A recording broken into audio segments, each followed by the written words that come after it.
चलिए अपनी book open करेंगे सभी लोग, योग दर्शन की 46 नंबर का सूत्र ओपन करेंगे।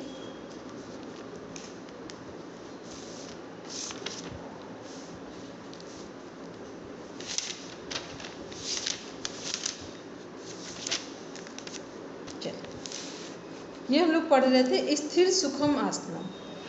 एक बार पढ़ेंगे, स्टार्ट करेंगे मिता मैम, ठीक है, हिंदी पढ़ेंगे यहाँ से। स्थिर सुखम आसनम निश्चल हिलन चलन से रहित सुख पूर्वक बैठने का नाम आसन है। व्याख्या, हठयोग में आसनों के बहुत भेद बतलाए गए हैं, परंतु यहाँ सूत्रकार ने उनका वर्णन नहीं करके बैठने का तरीका साधक की इच्छा पर ही छोड़ दिया है। भाव यह है कि जो साधक अपनी योग्यता के अनुसार जिस रीति से बिना हिले डुले स्थिर भाव से सुख पूर्वक बिना किसी प्रकार की पीड़ा के बहुत समय तक बैठ सके वही आसन उसके लिए उपयुक्त है। इसके सिवा जिस पर बैठकर साधन किया जाता है उसका नाम भी आसन है, अतः वह भी स्थिर और सुख पूर्वक बैठने लायक होना चाहिए। ठीक है, इसमें देखेंगे कि यहाँ पर दो चीज़ें हैं आसन के परिप्रेक्ष्य में, एक जिस पर हम बैठ रहे हैं वो, और एक जिस स्थिति में हम बैठ रहे हैं। तो जिस पर हम बैठ रहे हैं वो कैसा होना चाहिए, एक तो मौसम के अनुसार होना चाहिए कि जैसे गर्मी है तो कुश का आसन लोग यूज़ करते हैं, ठीक है। ठंड है हमारी, ठंड के मौसम में कंबल का आसन यूज़ करते हैं। वैसे कंबल का आसन आप किसी मौसम में यूज़ कर सकते हैं, लेकिन गर्मी में थोड़ा सा सूटेबल नहीं लगता है तो कुश का आसन आराम से यूज़ कीजिए। बस कपड़े का आसन नहीं होना चाहिए, और जहाँ बैठ रहे हैं वो जगह बराबर होनी चाहिए, ऊपर नीचे ना हो, क्योंकि बैठेंगे थोड़ी देर तो फिर प्रॉब्लम फील करेंगे।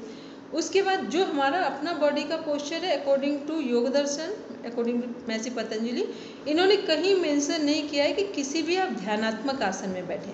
केवल इन्होंने इतना मेंशन किया है कि आप किसी भी आसन में बैठें, लेकिन आप सुखपूर्वक बैठें, अच्छा फील करें, किसी भी तरह का कन्फ्यूज़न या कंफर्ट जोन में इतना भी ना हो कि आप जिस स्थिति में बैठे हैं उसको भूल जाएं, और इतना भी आप अनकंफर्ट ना हो कि आपको बैठना मुश्किल हो जाए।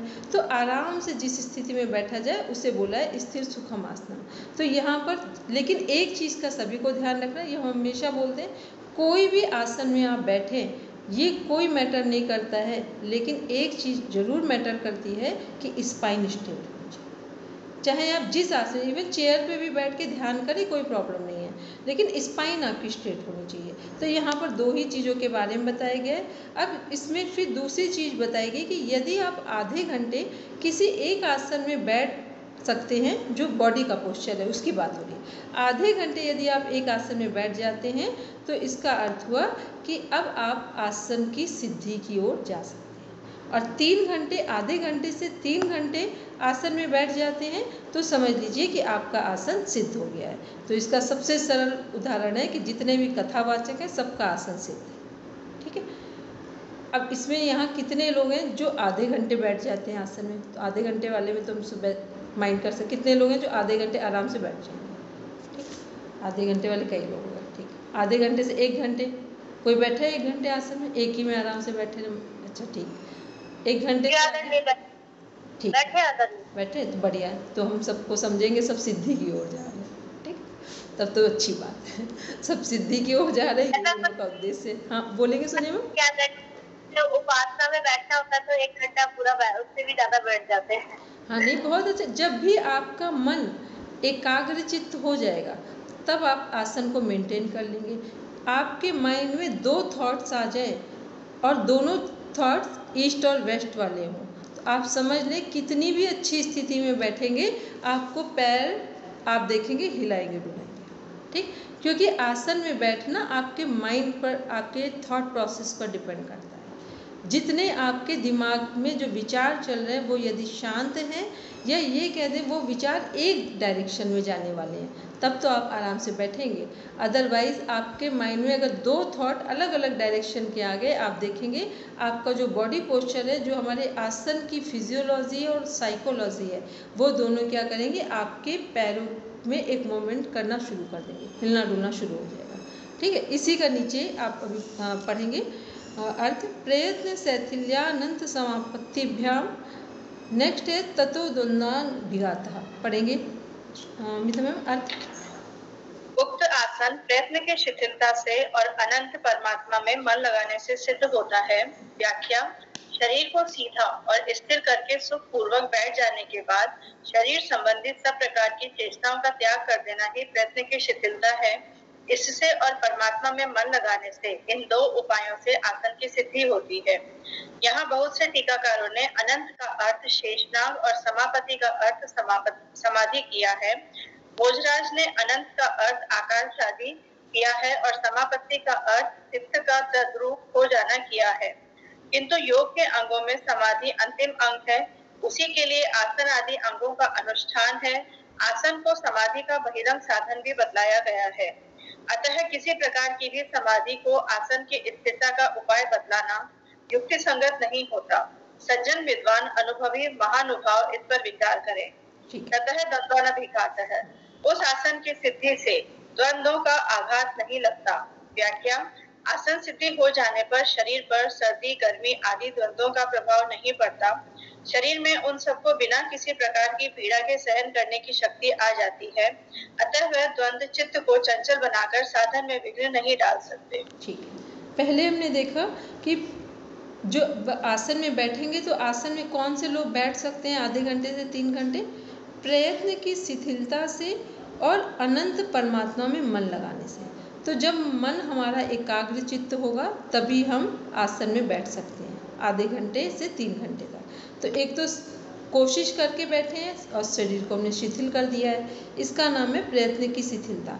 दूसरा क्या है? अनंत परमात्मा में मन लगाने से, तो मन का एकाग्र चित्त होना। ये दोनों कंडीशन जब एक साथ अप्लाई होंगी तब हम किसी एक आसन में बैठ सकते हैं। फिर जब आसन यदि हमें सिद्ध हो गया, आधे घंटे से हमें 3 घंटे बैठने का अभ्यास हो गया, तो हमें क्या क्या लाभ मिलेंगे? आसन सिद्धि हो जाने पर शरीर पर सर्दी गर्मी आदि द्वंद्वों का प्रभाव नहीं पड़ता। शरीर में उन सबको बिना किसी प्रकार की पीड़ा सहन करने की शक्ति आ जाती है। वे द्वंद्व चित्त को चंचल बनाकर साधन में विघ्न नहीं डालते हैं।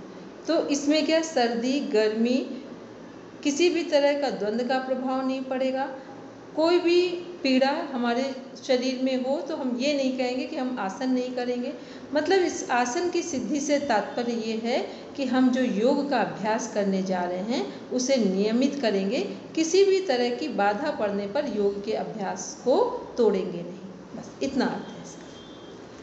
फिर नेक्स्ट है तस्मिन् सति श्वास प्रश्वास योर गतिर्विच्छेदः प्राणायाम। पढ़ेंगे। उस आसन की सिद्धि होने के बाद श्वास और प्रश्वास की गति का रुक जाना प्राणायाम है। व्याख्या: प्राणवायु का शरीर में प्रविष्ट होना श्वास है और बाहर निकलना प्रश्वास है। इन दोनों की गति का रुक जाना अर्थात प्राणवायु के गमनागमन रूप क्रिया का बंद हो जाना ही प्राणायाम का सामान्य लक्षण है। यहाँ आसन की सिद्धि के बाद प्राणायाम का संपन्न होना बतलाया है। इसमें यह प्रतीत होता है कि आसन की स्थिरता का अभ्यास किए बिना ही जो प्राणायाम करते हैं वे गलत रास्ते पर हैं।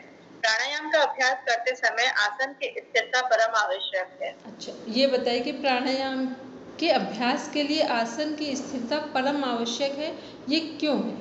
क्या समझ में आ रहा है इससे कि आसन की स्थिरता आवश्यक है? बोलेंगे आसन की सिद्धि होगी तो शरीर में ज्यादा चलन मतलब गति नहीं होगी, इससे मन भी एकाग्र हो सकेगा।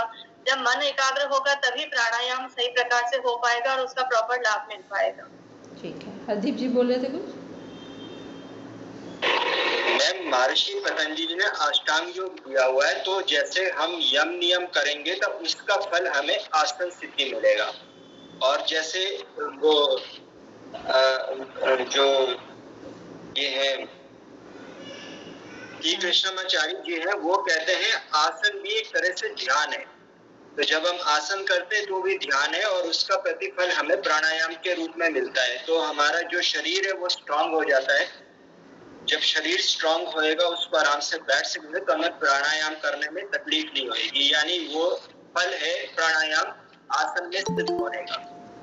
ठीक है, तो ये क्या है कि जब हम आसन करते हैं तो आसन में क्या होगा कि हम स्थिर होकर बैठेंगे, और जब स्थिर होकर बैठेंगे तो सबसे पहली चीज़ आसन में क्या कंपल्सन था कि स्पाइन स्ट्रेट हो। इसकी फिजियोलॉजी साइकोलॉजी क्या है आसन की कि स्पाइन स्ट्रेट होना मस्ट है।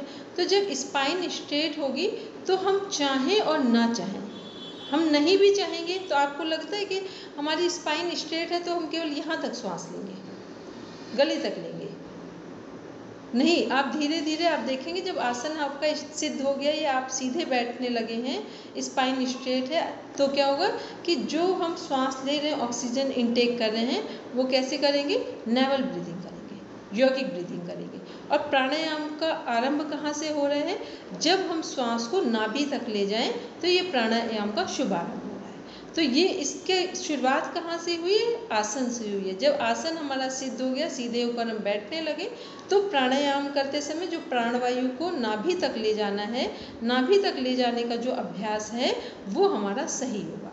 और प्राणायाम का अर्थ क्या है, प्राण प्लस आयाम। प्राण मीन्स हो गया जीवनी शक्ति, आयाम मीन्स हो गया विस्तार करना। तो प्राणायाम क्या है, अपने यदि हमें प्राणों का विस्तार करना है तो किसका अभ्यास करेंगे हम सभी, प्राणायाम का। प्राणों का विस्तार करना है, बढ़ाना है, प्राण की गहराई को बढ़ाना है, नाभि तक श्वास को ले जाना है, तो किसका अभ्यास करेंगे, प्राणायाम का। तो अलग अलग अर्थ पूछा जाए तो प्राण का अर्थ जीवनी शक्ति, इम्यूनिटी पावर जो हमारा है, और जो हमारा आयाम है उसका अर्थ है बढ़ाना, विस्तार करना। किसको बढ़ाना, प्राण शक्ति को। तो प्राण शक्ति को विस्तार करने का माध्यम प्राणायाम है। और इसके लिए तैयारी क्या है, हमारा आसन सिद्ध होना चाहिए। अब जब ये सब कुछ हमारी चीज़ें ठीक होंगी तब हम प्राणायाम को जो 4 भागों में डिवाइड किया है महर्षि पतंजलि ने, उसको हम फील कर पाएंगे और फिर आगे की जो सिद्धि है प्राणायाम से मिलने वाली उसे हम प्राप्त कर पाएंगे। तो नेक्स्ट है हमारा बाह्य अभ्यंतर स्तंभ वृत्तिर देश काल संख्या भी परिदृष्टो दीर्घ सूक्ष्म। इसको सब ध्यान से पढ़ेंगे, ये क्वेश्चन कम से कम 10 to 20 क्वेश्चन है केवल इसी वाले आंसर इसमें अर्थ में बोलेंगे। मितम, उक्त प्राणायाम बाह्य वृत्ति, आभ्यंतर वृत्ति और स्तंभ वृत्ति ऐसे 3 प्रकार का होता है तथा वह देश, काल और संख्या द्वारा भली भांति देखा जाता हुआ लंबा और हल्का होता जाता है। व्याख्या, अगले सूत्र में जिस प्राणायाम के लक्षण किए गए हैं उसे चौथा प्राणायाम बतलाया है। इससे यह सिद्ध होता है कि इस सूत्र में 3 प्रकार के प्राणायामों का वर्णन है। और 1 मिनट रुकेंगे, 1 मिनट। जितने लोग अभी जुड़े हैं वो सभी सेकेंड चैप्टर जो योग दर्शन है, साधन पाद है, उसका 50 नंबर सूत्रोपण करेंगे। साधन पाद में 50 नंबर का सूत्रोपण करेंगे जिसकी व्याख्या अभी पढ़ी जा रही है, पढ़ेंगे। उक्त तीनों प्रकार के प्राणायामों को साधक देश, काल और संख्या द्वारा देखता रहता है कि वे किस अवस्था तक पहुंच चुके हैं। इस प्रकार परीक्षा करते करते वे प्राणायाम जैसे जैसे उन्नत होते जाते हैं वैसे ही वैसे उनमें लंबाई और हल्कापन बढ़ता चला जाता है। इससे यह सिद्ध होता है कि स्तंभ वृत्ति रूप तृतीय प्राणायाम में भी देश का संबंध रहता है, अन्यथा वह देश, काल और संख्या द्वारा परिदृष्ट कैसे होगा। प्राणायाम के 3 भेदों को इस प्रकार समझना चाहिए। बाह्य वृत्ति, प्राणायाम को शरीर से बाहर निकालकर बाहर ही जितने काल तक सुखपूर्वक रुक सके रोके रखना और साथ ही साथ इस बात की भी परीक्षा करते रहना कि वह बाहर आकर कहाँ ठहरा है, कितने समय तक ठहरा है और उतने समय में स्वाभाविक प्राण की गति की कितनी संख्या होती है। यह बाह्य वृत्ति प्राणायाम है, इसे रेचक भी कहते हैं क्योंकि इसमें रेचन पूर्वक प्राण को रोका जाता है। अभ्यास करते करते यह दीर्घ यानी कि लंबा अर्थात बहुत काल तक रुके रहने वाला और सूक्ष्म अर्थात हल्का अनायास साध्य हो जाता है। आभ्यंतर वृत्ति, प्राणवायु को भीतर ले जाकर भीतर ही जितने काल तक सुख पूर्वक रुक सके रोके रहना और साथ ही साथ यह देखते रहना कि आभ्यंतर देश में कहाँ तक जाकर प्राण रुकता है, वहां कितने काल तक सुख पूर्वक ठहरता है और उतने समय में प्राण की स्वाभाविक गति की कितनी संख्या होती है। यह आभ्यंतर प्राणायाम है। इसे पूरक प्राणायाम भी कहते हैं क्योंकि इसमें शरीर के अंदर ले जाकर प्राण को रोका जाता है। अभ्यास बल से यह भी दीर्घ और सूक्ष्म होता जाता है। स्तंभ वृत्ति, शरीर के भीतर जाने और बाहर निकलने वाली जो प्राणों की स्वाभाविक गति है उसे प्रयत्न पूर्वक बाहर या भीतर निकलने या ले जाने का अभ्यास न करके प्राणवायु स्वभाव से बाहर निकला हो या भीतर गया हो, जहां हो वहीं उसकी गति को स्तंभित कर देना, रोक देना और यह देखते रहना कि प्राण किस देश में रुके हैं, कितने समय तक सुखपूर्वक रुके रहते हैं, इस समय में स्वाभाविक गति की कितनी संख्या होती है, यह स्तंभ वृत्ति प्राणायाम है। इसे कुंभक प्राणायाम भी कहते हैं। अभ्यास बल से यह भी दीर्घ और सूक्ष्म होता है। कोई टीकाकार इसे केवल कुंभक कहते हैं और कोई चौथे प्राणायाम को केवल कुंभक कहते हैं। इस तीसरे और अगले सूत्र में बतलाए हुए चौथे प्राणायाम के भेद का निर्णय करने में बहुत मतभेद है। साधक किसी भी प्राणायाम का अभ्यास करें, उसके साथ मंत्र अवश्य रहना चाहिए। ठीक है। योग दर्शन के अनुसार कितने प्रकार के प्राणायाम हैं? 4 प्रकार के। 4 प्रकार के। कौन कौन से हैं? बाह्य अभ्यंतर, समृद्धि और विक्षाक्षेपी। बाह्य अभ्यंतर, समृद्धि और अभ्यंतर वृत्ति, और फिर इसके बाद है स्तंभ वृत्ति, बाह्य वृत्ति, अभ्यंतर वृत्ति, स्तंभ वृत्ति, और 4th नंबर पे है बाह्य अभ्यंतर विषयाक्षेपी। ये 4 प्राणायाम है। फिर ये जो 4 प्राणायाम हैं हमारे, ये चारों प्राणायाम किसके अनुसार है? योग दर्शन के अनुसार। और यही हम लोग जो हठ प्रदीपिका, घेरन संहिता वहाँ पढ़ते हैं, तो प्राणायाम कितने प्रकार के हैं हमारे? 8 प्रकार के। वहाँ 8 प्रकार के प्राणायाम है। ठीक, वहाँ प्राणायाम के अलग अलग प्रकार है। यहाँ प्राणायाम के करने के तरीके को प्राणायाम में कनेक्ट किया गया है कि यदि हमने श्वास को रोक लिया है, कितनी देर तक रोका है, ये कौन सा प्राणायाम होगा? कुंभक। नहीं, कौन सा कुंभक में। यदि हमने प्राणायाम को प्राण को रोक लिया है श्वास लेकर और थोड़ी देर रुका हुआ है, ठीक, तो ये जो रोक लेने का जो तरीका है, ये किस में काउंट होगा? बाह्य वृत्ति, अभ्यंतर वृत्ति, स्तंभ वृत्ति, किस में होगा? मैम स्तंभ वृत्ति,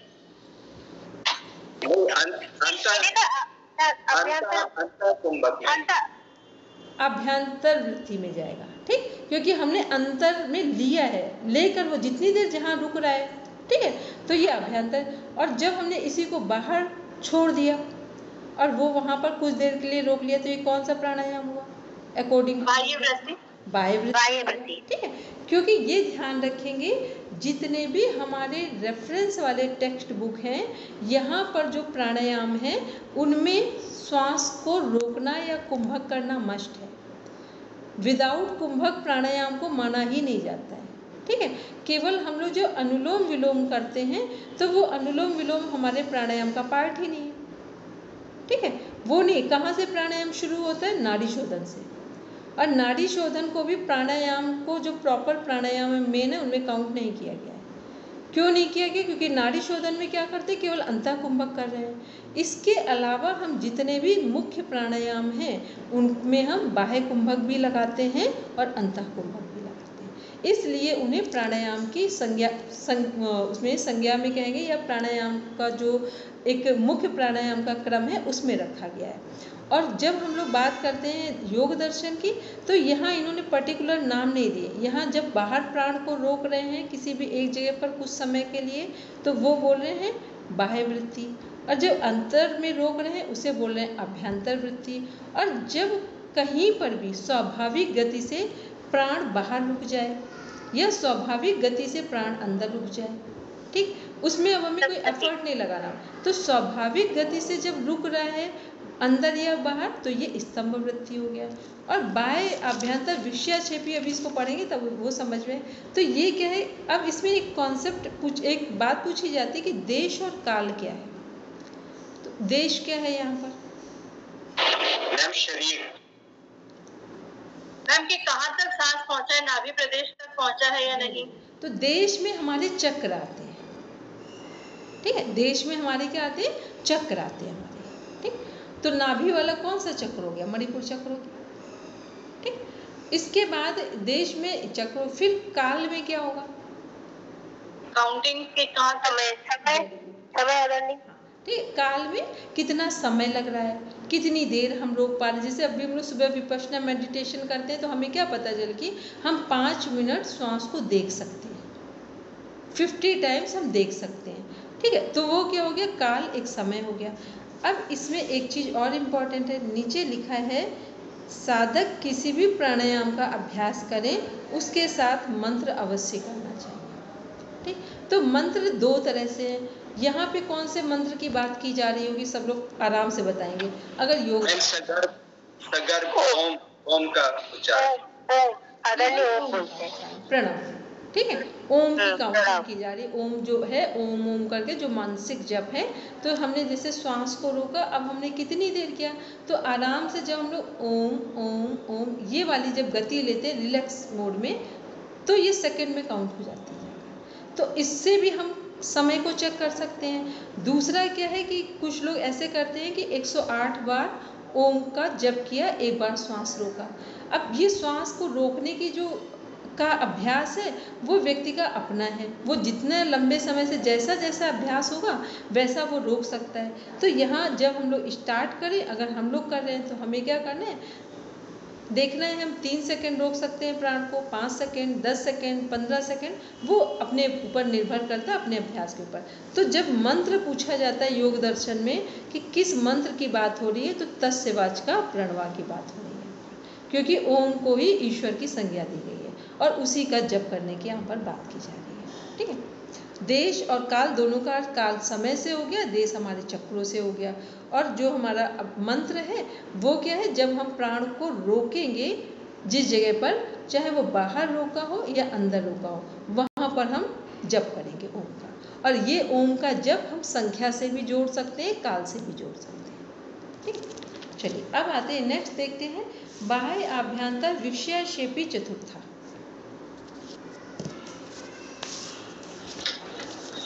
बाहर और भीतर के विषयों का त्याग कर देने से अपने आप होने वाला चौथा प्राणायाम है। व्याख्या, बाहर और भीतर के विषयों के चिंतन का त्याग कर देने से, अर्थात इस समय प्राण बाहर निकल रहे हैं या भीतर जा रहे हैं, अथवा चल रहे हैं कि ठहरे हुए हैं, इस जानकारी का त्याग करके मन को इष्ट चिंतन में लगा देने से देश काल और संख्या के ज्ञान के बिना ही अपने आप जो प्राणों की गति जिस किसी देश में रुक जाती है, वह चौथा प्राणायाम है।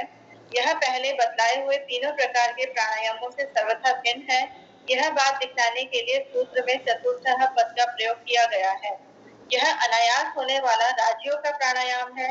इसमें मन की चंचलता शांत होने के कारण अपने आप प्राणों की गति रुकती है और पहले बतलाए हुए प्राणायामों में प्रयत्न द्वारा प्राणों की गति को रोकने का अभ्यास करते करते प्राणों की गति का निरोध होता है। यही इसकी विशेषता है। निरोध का अर्थ समझ में आ गया, प्राणों को रोकने से संबंध है। ठीक है, और फिर ये चौथा प्राणायाम क्या है कि जिसमें हमने बाहर और भीतर के विषयों का चिंतन का त्याग कर देने से, अर्थात इस समय प्राण बाहर निकल रहे हैं या भीतर जा रहे हैं, अब हमने कुछ भी नहीं सोच रहे। जैसे अजपा जप, सोहम जप की बात करते हैं, जिसमें सहज में अब हम कुछ सोच ही नहीं रहे हैं, बस सहज में घटना घटे ना, हम आने के बारे में सोच रहे हैं प्राण को कि हमने श्वास लिया है, कितनी देर रोक रहे हैं, कहाँ श्वास है। जब सब चीज़ों से हम बाहर हो जाएं, स्वाभाविक गति से प्राण अपने आप जितनी देर अंदर रुकना चाहे रुक जाए, जितनी देर बाहर ठहरना चाहे ठहर जाए। इस प्राणायाम का नाम है बाह्य आभ्यंतर विषयक्षेपी। जब कोई किसी तरह का विक्षेप ना हो उसे बोलते हैं चतुर्थ प्राणायाम। बोलेंगे सूर्यमा? आचार्य जी, ये चौथे प्राणायाम के बारे में थोड़ा कुछ बताना चाहूंगी जितना मुझे मालूम है, क्योंकि तीनों प्राणायाम तो हम करते हैं, लेकिन ये चौथा प्राणायाम योगियों का होता है, क्योंकि ये बहुत मुश्किल होता है। जब आप सांस को अंदर रोक रहे हैं तो आपको जैसे निकलने का मन करे कि सांस बाहर निकल रही है, उसको और फिर अंदर लेके जाना है और अंदर लेके जाना है। जितना आप में सामर्थ्य है, मतलब ज्यादातर हम लोग हमें नहीं करवाते हैं। चौथा प्राणायाम योगियों का होता है, क्योंकि जितने देर आप बाहर सांस रोक रहे हैं आपको बाहर और फेंकनी है। तो ये चौथा प्राणायाम ऐसे होता है जी। ध्यान रहे, जब चौथे प्राणायाम की बात कर रहे हैं, यहाँ कोई प्रयास बचा ही नहीं है। ठीक है, हाँ, प्रयास नहीं, वो योगियों का होता है प्रयास। तो हम लोग जैसे हमने प्रयास करवाया था, हमें इसे ना हमें अंदर ले जाने के लिए कोई साहस जुटाना है, ना बाहर के लिए कुछ नहीं करना है। ये क्या है, ये अजपा जब सोहम जब जैसे करते हैं, बस वैसे एक सहज गति में होने वाला प्राणायाम है। ठीक, तो ये क्या है, ये योगियों का ही प्राणायाम होगा। ठीक है। लेकिन अब इसमें योगी भी क्या हो सकता है, आप ही में से भी कोई योगी निकल जाए, ठीक है, तो वो तो करने के स्टार्टिंग से जो प्रयास करते हैं ना, इस प्राणायाम के लिए प्रयास करते हैं, तो हमें करवाया जा रहा है चौथा प्राणायाम। उसको थोड़ा थोड़ा रोकना होता है, जितना आप में सामर्थ्य, अगर आपकी सांस बाहर जा रही है फिर उसको अंदर लेना। तो इसमें प्रयास स्टार्टिंग ऐसे ही कराई जाती है। बाद में योगियों का प्राणायाम है, बाद में जब योगी बन जाते हैं तो स्वतः ही रुकने लग जाता है प्राणायाम। लेकिन सुनिए, अभी आते हैं, एक मिनट आपकी बात है। प्रणाम हेमंत भैया। डॉक्टर साहब। ठीक, हेमंत भैया कुछ बोलेंगे कि हम कंटिन्यू करें? नहीं, मैं तो हरदीप जी से पूछ रहा हूँ क्या बात है, कहाँ रह गए? प्रणाम सर। सर आपको बताया तो था, हरदीप जी बिना सूचना के कहाँ गायब हो जाते हो? हरदीप भैया कह रहे हैं हमने आपसे बता दिया था, तो हमने कहा हेमंत भैया ने हमें नहीं बताया। हरदीप भैया कह रहे थे हेमंत भैया को पता है, तो हमने कहा पता नहीं, हेमंत भैया ने हमें नहीं बताया। मेरे को क्या बताया? मेरे को बताया था आपने सर मुझे एक मैसेज किया था, तो मैंने उसमें लिखा तो था सर की रजिस्टर्ड। अरे हरदीप जी अभी इस उम्र में कहाँ याद रहता है? इस उम्र में तो सुबह दोपहर की खाई हुई सब्जी याद नहीं रहती है। आप क्या? ठीक है सर, आगे से मैं ध्यान रखूंगा। ठीक है, नहीं मजाक कर रहा हूँ मैं, ध्यान से निकल गई होगी बात, उम्र की बात नहीं। मैंने तो एडमिट और कर लिया कि वाकई में बुजुर्ग हो।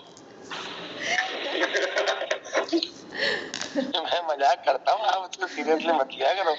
बाकी हाँ ये है कि मैंने वो आपका मैसेज या तो ध्यान में से निकल गया होगा। इन दिनों क्या ज्यादा भागदौड़ी रही है ना योग दिवस के कारण से, तो खैर अब तो फ्री हो जाएंगे थोड़े दिनों में, फिर आपको रोज दिखेंगे, आपकी कक्षा में दिखेंगे सब। जी सर। अभी तो हालांकि अपने सादा की पूरे नहीं दिखते, मेरा दिखना तो बहुत दूर की बात है, बाकी सादा की पर्दे में आते थे ज्यादा। चलिए ठीक है डॉक्टर साहब, कंटिन्यू करिए। ठीक है हेमंत भैया, ठीक है। तो अभी हम लोग देख रहे थे बाह्य अभ्यंतर विषयक्षेपी चतुर्थ। इसको बस ध्यान में रखेंगे कि पहले वाला जो प्राणायाम है वहाँ अभ्यास करना है, दूसरे में अभ्यास करना है, जो थर्ड नंबर का है स्तंभ वृत्ति, वहाँ क्या है, वहाँ पे भी सहज अभ्यास हो गया हमारा। और जब फोर्थ चतुर्थ में आएंगे बाह्य अभ्यंतर विषयक्षेपी, ये कहता है यहाँ किसी भी तरह का कोई भी प्रयास नहीं है। जब सभी प्रयास जहाँ छूट जाएं, वो उस प्राणायाम का नाम है बाह्य अभ्यंतर विषयक्षेपी। और यदि हम इसी प्राणायाम को कोरिलेट करें हठ प्रदीपिका के 8 प्राणायाम में से, तो ये कौन सा प्राणायाम होगा?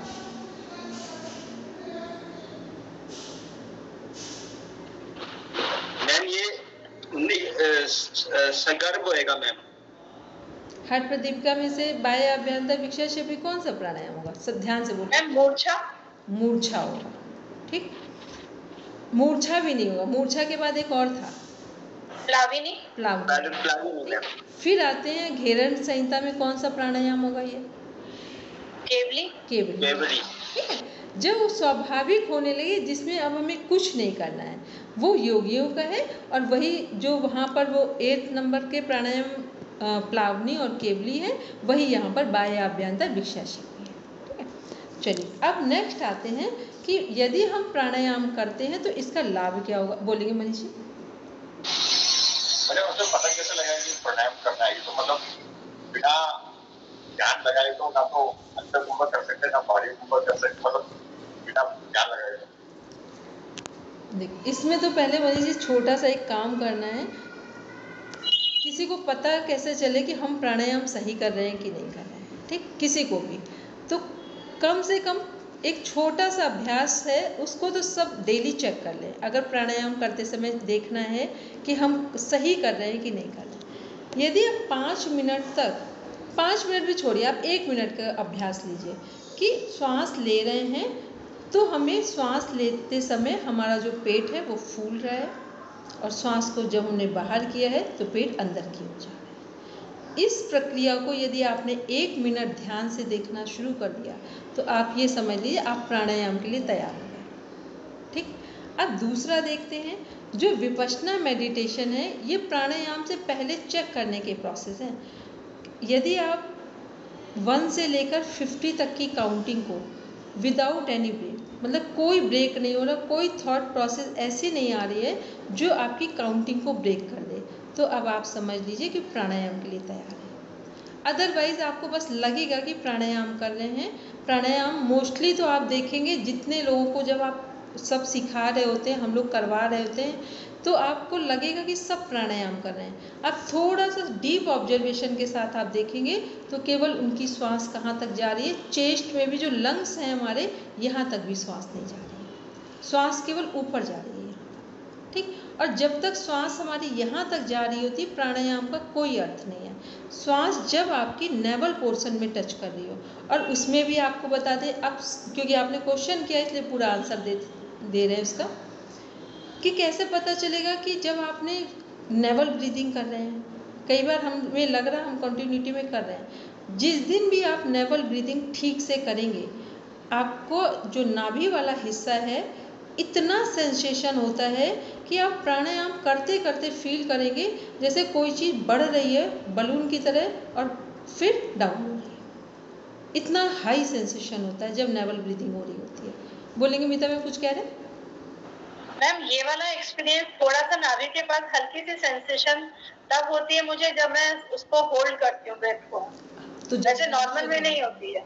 जब नाड़ी शोधन प्राणायाम कर रहे होते हैं तो क्या होता है, वो 15 सेकेंड्स के लिए आप कर रहे होते हैं, तो उस 15 सेकेंड्स में इसको फील कर पाएंगे। क्योंकि प्राणायाम क्या है, पूरा एक साइंस है। हमने अब तक जितना काम किया, भविष्य में देखते हैं क्या हम आगे करेंगे, क्योंकि अभी बहुत दिनों से हमने काम को किया नहीं है।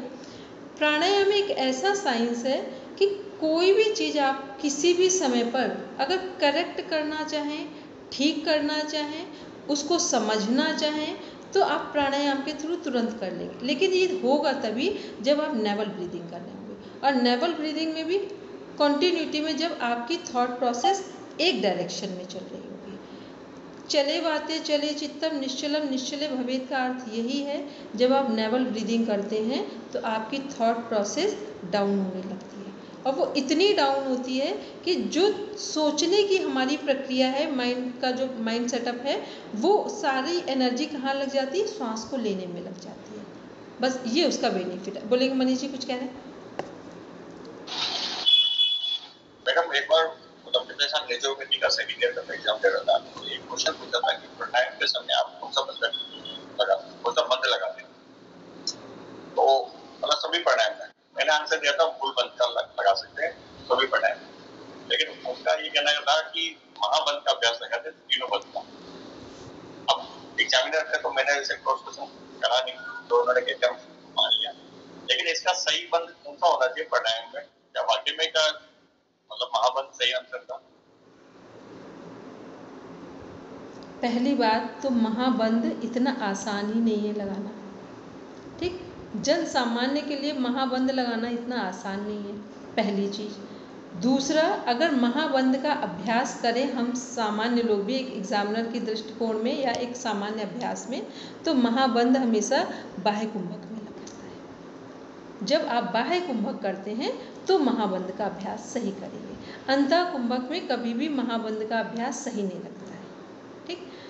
थर्ड क्या है कि जब भी हम प्राणायाम का अभ्यास करें तो सबसे पहले एक बात को ध्यान में रखना है कि जब हमने श्वास लिया, नेवल ब्रीदिंग की, और नेवल ब्रीदिंग करते समय यदि आपने जो हमारा एनएस पार्ट है, जो गुदा मार्ग है, उसको कांटेक्ट कर लिया श्वास लेते हुए, और जब श्वास को हमने छोड़ा तो एक्सपेंड कर दिया।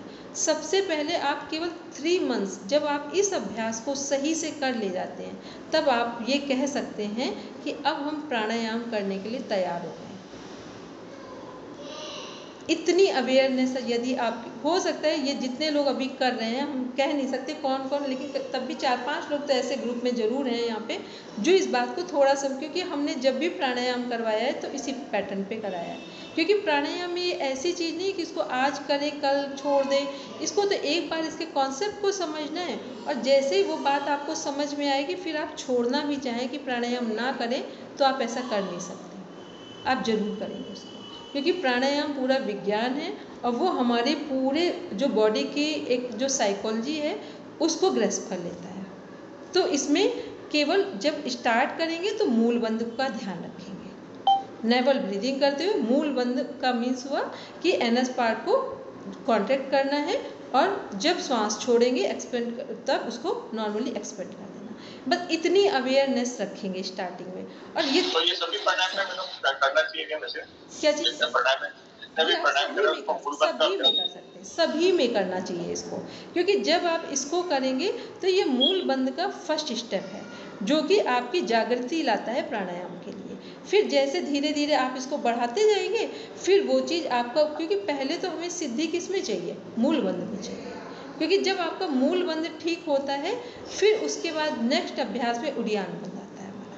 और जब हमारा मूल बंद ही ठीक नहीं होता है तो आपको लगेगा कि आप बहुत सारे अभ्यास कर रहे हैं पर फल आपको एक भी अभ्यास का नहीं मिलता है।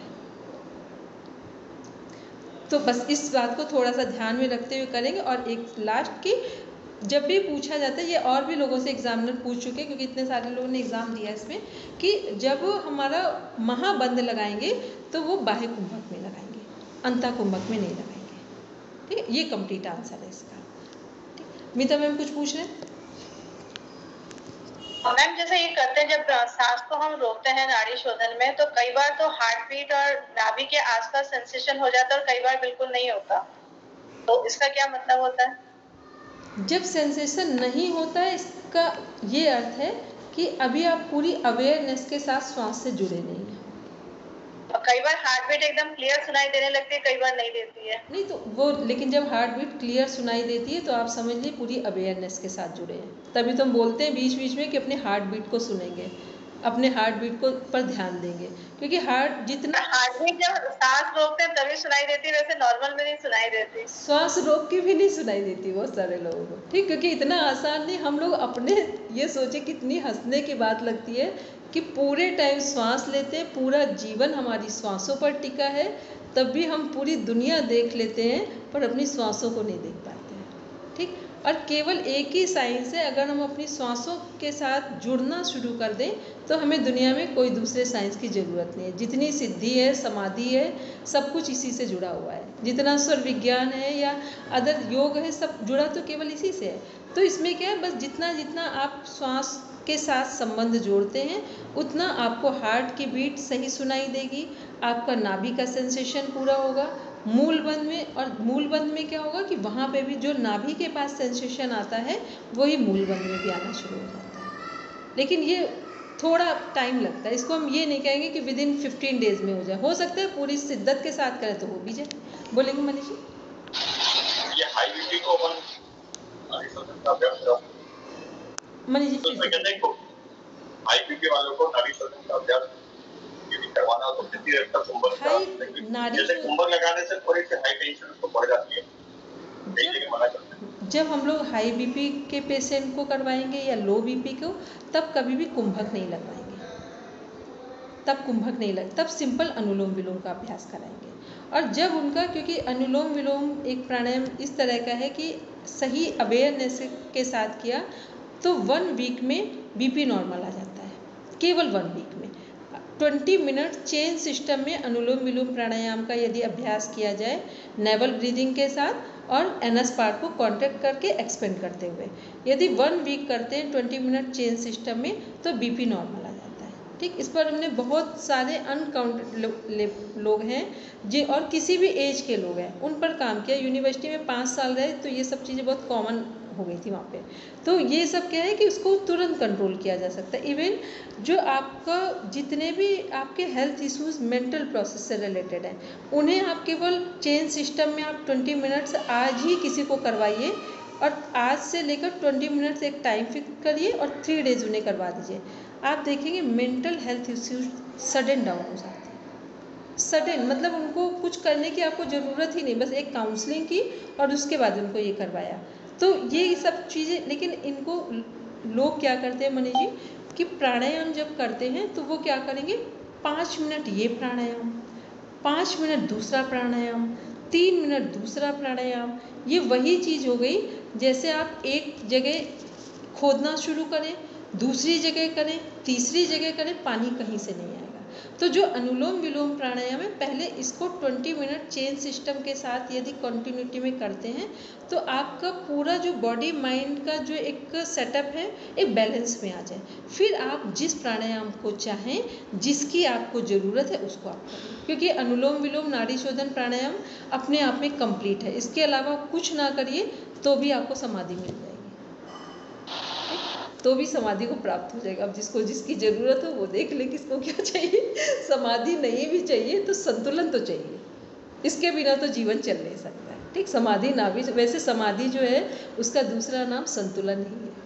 ठीक, और समाधि कुछ भी नहीं है। बोलेंगे सुनील मैम? मैम ये अनुलोम विलोम में मूलबंध लगाते हैं तो पेट नहीं फूलता है? नहीं, पूरे ध्यान से धीरे धीरे करेंगे, बस केवल करना है कि आराम से श्वास लिया तो देखेंगे पेट हमारा जैसे बलून में गैस जाती है, एयर जाती है तो फूलता है, वैसे पेट फूलेगा। अब ये नहीं कि वो बहुत ज़्यादा, बस फील होगा थोड़ा सा। ठीक है, और फिर जब धीरे धीरे करेंगे तो पूरी अवेयरनेस के साथ करते हुए अगर 15 डेज किया तो आराम से फील भी कर पाएंगे। ठीक है, मीता मैम कुछ पूछे फिर आगे बढ़े। सुनील मैम को मैं अपना एक्सपीरियंस बताऊं कि जब पहले सांस पूरा ले लेते हैं फिर मूलबंध लगाते हैं तो पेट पूरा फूल जाता है। अच्छा, बाद में मूलबंध लगाना है? दोनों पहले जैसे लंबा सांस ले लिया और फिर मूलबंध लगाए तो कंप्लीट हो जाता है। जिसमें भी आप कंफर्ट फील करें इसमें। ठीक, आप आराम से श्वास ले लीजिए, पूरा पेट में श्वास भर गई। ठीक है, नेवल तक श्वास ले लिया, अब मूलबंध को लगा लीजिए। ठीक है, और कई बार होता है अभ्यास जो लोग लंबे समय से करते हैं वो श्वास के साथ ही मूलबंध लगा लेंगे। ठीक है, हाँ, मैं लगाती तो ऐसे ही हूँ पर वो पेट नहीं फूलता फिर। तो उस पर चिंता नहीं करिए, फूलने लगेगा। ठीक है, उसमें चिंता नहीं करिए। ठीक है, वो कोई ऐसा विषय नहीं है, बस पहले कॉन्सेप्ट क्लियर हो जाता है तो फिर आप उसी लाइन में आ जाएंगे, खड़े हो जाएंगे। ठीक है, चलिए अब हम लोग देखते हैं कि यदि हम प्राणायाम सही से करते हैं तो इसका हमें बेनिफिट क्या मिलेगा। तो ततः श्रूयते प्रकाश। इसमें डॉक्टर चल नहीं रही क्या स्लाइड्स? आगे बढ़ाइए ना, इसके सूत्र बने हुए ना। हेमंत भैया उसकी पूरी वो नहीं थी तो हमने फिर रोक दिया बीच में। नहीं पूरी है, एक बार देखिए, आगे चलाइए। नहीं हेमंत भैया एक मिनट, इसके बीच बीच वाले सूत्र नहीं है। नहीं आगे चलिए, ये तो अभी तो शुरुआत के सूत्र ही है। नहीं, हमने किया हुआ था, पूरे सूत्र नहीं आ रहे थे इसलिए हम रुक गए थे इसको। अच्छा एक मिनट, वो क्या बोलते हैं मीता में, इसको पढ़ेंगे हिंदी इसकी। उस प्राणायाम के अभ्यास से प्रकाश का आवरण क्षीण हो जाता है। जैसे जैसे मनुष्य प्राणायाम का अभ्यास करता है वैसे उसके संचित कर्म, संस्कार और अविद्यादि क्लेश दुर्बल होते चले जाते हैं। ये कर्म, संस्कार और अविद्यादि क्लेश ही ज्ञान का आवरण पर्दा है। इस पर्दे के कारण ही मनुष्य का ज्ञान ढका रहता है, अतः वह मोहित हुआ रहता है। जब यह पर्दा दुर्बल होते होते सर्वथा क्षीण हो जाता है तब साधक का ज्ञान सूर्य की भांति प्रकाशित हो जाता है। इसलिए साधक को प्राणायाम का अभ्यास अवश्य करना चाहिए। ठीक है, इसमें क्या है कि जैसे लिखा है प्राणायाम के अभ्यास से प्रकाश आवरण, प्रकाश ज्ञान का आवरण क्षीण हो जाता है। यहाँ ज्ञान से मतलब है अज्ञानता का। ठीक है, तो जैसे जैसे हम प्राणायाम करते हैं तो वैसे क्या होगा कि जो संचित कर्म संस्कार हैं, अविद्या क्लेश दुर्बल होते चले जाएंगे। कर्म संस्कार और अविद्या आदि क्लेश ही ज्ञान का आवरण, जो पर्दा पड़ा हुआ है वो सब हट जाएगा। तो क्वेश्चन आपका पूछा जाता है कि प्राणायाम के कितने लाभ हैं? तो प्राणायाम के 2 लाभ हैं। एक ये ततः श्रूयते प्रकाशावरणम, दूसरा है धारणा सुचा योग्यता मनसा। इसको पढ़ेंगे। धारणा सुचा योग्यता मनसः, तथा धारणाओं में मन की योग्यता भी हो जाती है। प्राणायाम के अभ्यास से मन में धारणा की योग्यता भी आ जाती है, यानी उसे चाहे जिस जगह अनायास ही स्थिर किया जा सकता है। ठीक है, तो एक हुआ हमारा अज्ञानता का आवरण हटेगा, दूसरा हमारे अंदर मन में एकाग्रता की योग्यता विकसित होगी। तो 2 क्वेश्चन आते हैं, एकाग्रता, मन में एकाग्रता का विकसित होना या धारणा का विकसित होना। तो धारणा और एकाग्रता क्या है? पर्यायवाची। ठीक है, तो इसके 2 क्वेश्चन, पहला प्राणायाम का अर्थ, दूसरा प्राणायाम से पहले क्या तैयारी करनी है, तो आसन सिद्ध करना है। तीसरा क्वेश्चन प्राणायाम कितने प्रकार के हैं, फिर जो हमारे बाह्य वृत्ति, अभ्यंतर वृत्ति, स्तंभ वृत्ति, बाह्य अभ्यंतर विक्षेपी, ये प्राणायाम है। ये क्या है कि इनके बारे में बताना है कि ये है क्या, ये क्वेश्चन बनते हैं। फिर देश और काल क्या है, ये क्वेश्चन बनता है इसमें। फिर उसके बाद जो क्वेश्चन है वो आपका आता है कि प्राणायाम के लाभ क्या है। ठीक है, हाँ, हेमंत भाई कुछ कह रहे हैं? इनके सूत्र बने हुए हैं डॉक्टर साहब, इसमें आगे बने हुए हैं ना। अच्छा होगा हेमंत भैया, उससे पहले वाले जो हम लोग कंटिन्यूटी कर रहे थे ना, तो वो इसमें अच्छा, नहीं थे। हाँ, तो इसलिए फिर हमने कोई बात ही नहीं, उठाई कोई थी। बात ठीक है, हाँ, चलिए इसमें पढ़ेंगे। नेक्स्ट, स्विषय संप्रयोगे चित्त स्वरूपानुकार इवेन्द्रियाणाम प्रत्याहार। अपने विषयों के संबंध से रहित होने पर इंद्रियों का जो चित्त के स्वरूप में तदाकार सा हो जाना है वह प्रत्याहार है। उक्त प्रकार से प्राणायाम का अभ्यास करते करते मन और इंद्रियां शुद्ध हो जाते हैं। उसके बाद इंद्रियों की बाह्य वृत्ति को सब ओर से समेटकर मन में विलीन करने का अभ्यास का नाम प्रत्याहार है। जब साधन काल में साधक इंद्रियों के विषयों का त्याग करके चित्त को अपने ध्येय में लगाता है, उस समय जो इंद्रियों का विषयों की ओर न जाकर चित्त में विलीन सा हो जाना है, यह प्रत्याहार सिद्ध होने की पहचान है। यदि उस समय भी इंद्रियां पहले के अभ्यास से इसके सामने बाह्य विषयों का चित्र उपस्थित करती रहें, तो समझना चाहिए कि प्रत्याहार नहीं हुआ। उपनिषदों में भी वाक शब्द से उपलक्षित इंद्रियों को मन में निरुद्ध करने की बात कहकर यही भाव दिखलाया गया है। इसका लाभ भी पढ़ेंगे, फिर आते हैं इसमें। ततः परमावश्यते इंद्रियाणाम। उस प्रत्याहार से इंद्रियों की परम वश्यता हो जाती है। प्रत्याहार सिद्ध हो जाने पर योगी की इंद्रियां उसके सर्वथा वश में हो जाती हैं। उनकी स्वतंत्रता का सर्वथा अभाव हो जाता है। प्रत्याहार की सिद्धि हो जाने के बाद इंद्रिय विजय के लिए अन्य साधन की आवश्यकता नहीं रहती। ठीक है, इसमें हम लोगों ने अभी क्या देखा कि जो हमारे स्विषय संप्रयोगे चित्र स्वरूपानुकार इवेन्द्रियाणाम प्रत्याहार, इसमें क्या है हमारा कि जो प्रत्याहार है वो क्या है, हमारी जो इंद्रियां हैं उन्हें अंतर्मुख करना। वन वे आंसर है, अपनी इंद्रियों को अंतर्मुख करना प्रत्याहार। ठीक, ये प्रत्याहार का क्वेश्चन हुआ। अब आते हैं इसके बाद, अब फिर होता है कि इंद्रियों में इंद्रियां हमारी किसके द्वारा अंतर्मुख होती, तो हमारी 5 तो ज्ञानेंद्रियां हो गई, 5 कर्मेंद्रियां हो गई। तो ज्ञानेंद्रियों में भी जब हमारा मन जुड़ता है जिस इंद्रिय के साथ, वो बाह्य जुड़ेगा तो बाह्य जगत से जुड़ जाएंगी इंद्रियां, और जब वो अंतर जगत में जुड़ेगा तो अंतर जगत से जुड़ जाएंगी। तो यदि हम अपनी इंद्रियों को अंतर्मुख करेंगे तो इसके साथ मुख्य इंद्रिय कौन सी जुड़ी है, मन जुड़ा है। ठीक, फिर इसके बाद है ततः परमावश्यते इंद्रियाणाम। ठीक, अब इसका लाभ क्या होगा, यदि हमारी इंद्रियां हमारे वश में होंगी तो इसका लाभ क्या होगा। इसका लाभ है हमारा कि हमारी जो इंद्रियां हमारे वश में होंगी प्रत्याहार से एक, और एक वन वे आंसर पूछा जाता है क्वेश्चन में कि इसे बोलते क्या हैं, जितेंद्रिय बोलते। ठीक, प्रत्याहार का लाभ कि हमारी इंद्रियां हमारे वश में होंगी, एक इंद्रिय विजय, और दूसरा वन वे आंसर पूछा जाता है तो उसमें कई नाम दिए जाते हैं, तो उसमें नाम है जितेंद्रिय। ठीक, अब आते हैं नेक्स्ट, हम लोग देखते हैं क्वेश्चन, इसमें थर्ड चैप्टर में आते हैं। देश बंधस्य चित्तस्य धारणा तत्व प्रत्येक तानता ध्यानम तदेवात मात्र निर्भासम स्वरूप शून्यमेव समाधि त्रयमेकत्र संयम। यहाँ तक पढ़ेंगे, एक बार इसमें भी देखते हैं। किसी एक देश, पढ़ो मैं? हाँ पढ़े। बाहर या शरीर के भीतर कहीं भी किसी एक देश में चित्त को ठहराना धारणा है।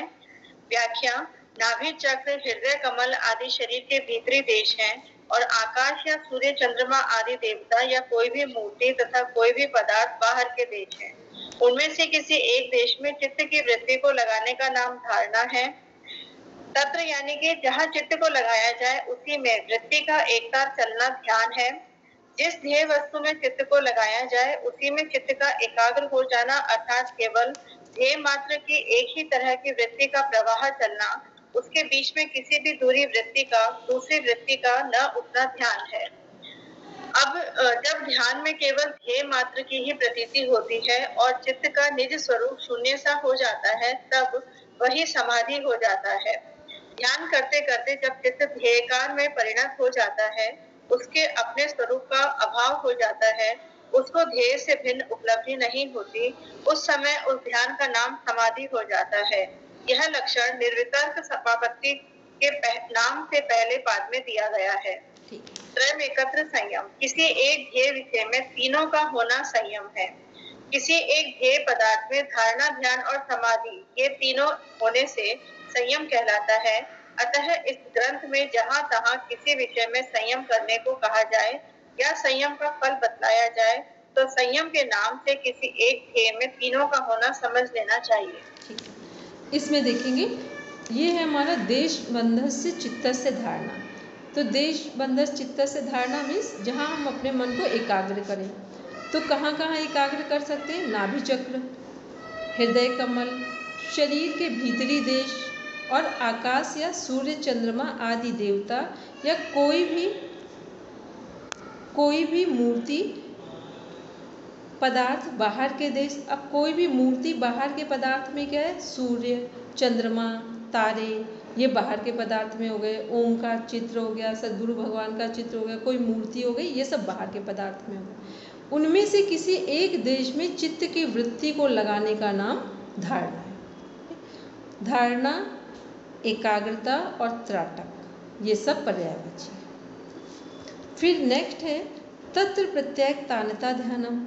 जब धारणा की परिणति किसमें होगी? ध्यान में होगी। जब ध्यान हमारा गहरा हो जाएगा तो वो ध्यान किस में कन्वर्ट हो जाएगा? समाधि में कन्वर्ट हो जाएगा।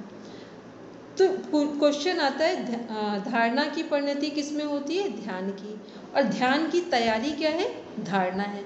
तो जितने भी हमारे अष्टांग योग के 8 अंग हैं, जो हमारे सामने जो अंग है, मान लो प्राणायाम है, तो प्राणायाम से पहले तैयारी क्या है? आसन। आसन से पहले तैयारी क्या है? नियम है। नियम से पहले तैयारी क्या है? यम है। यम का परिणाम क्या होगा? नियम। नियम का परिणाम आसन। आसन का परिणाम, ऐसे करके कनेक्टिविटी बनती है।